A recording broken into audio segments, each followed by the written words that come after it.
What's a family dynamic so toxic you had to intervene? My 10-year-old niece, Maya, told me she and my mother had a special secret. They called it the truth game.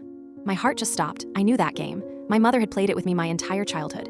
It wasn't a game, it was a weapon. It started with my mom telling me a secret about another family member, something hurtful or embarrassing. Then, she would make me promise never to tell. It isolated me and made me feel like I was her only confidant. But the other half of the game was that I had to tell her all of my own secrets, and she would use them against me later, twisting them into proof of how flawed I was. I was 35 and had spent years in therapy undoing the damage. Now, she was doing it to Maya. My sister, Sarah, was a single mom and relied on our mother for childcare. She didn't see the manipulation, only the close bond her daughter had with her grandmother. I tried to warn her, but she accused me of being jealous. "You were always so dramatic. Mom's not like that anymore," she'd say. I knew I couldn't just tell people, I had to show them. I needed proof. The opportunity came when Maya's birthday was coming up. I bought her a tablet, telling her it was for games and homework. But I also installed a voice-activated recording app and showed her how to use it, framing it as a fun way to make a secret diary.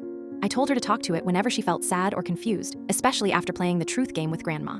I felt awful manipulating her like that, but I knew it was the only way. A few weeks later, Sarah called me, frantic. Maya was having terrible nightmares and had started pulling out her eyelashes. My sister was convinced it was stress from school.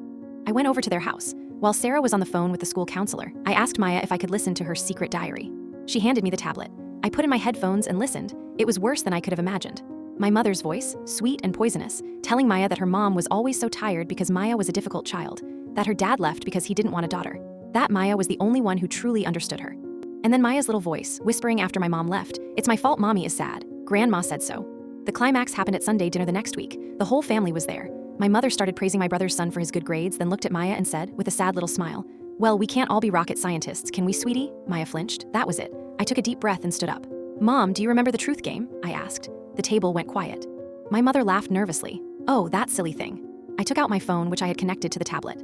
"Maya," I said gently, "is it okay if I let everyone hear a page from your diary?" Maya nodded. I pressed play. My mother's voice filled the silent room. The lies, the poison, the manipulation.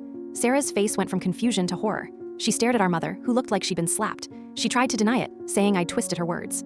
But Sarah just picked up her daughter's hand and said, "We're leaving." My sister called me a week later, crying, and just said thank you. She and my niece moved out of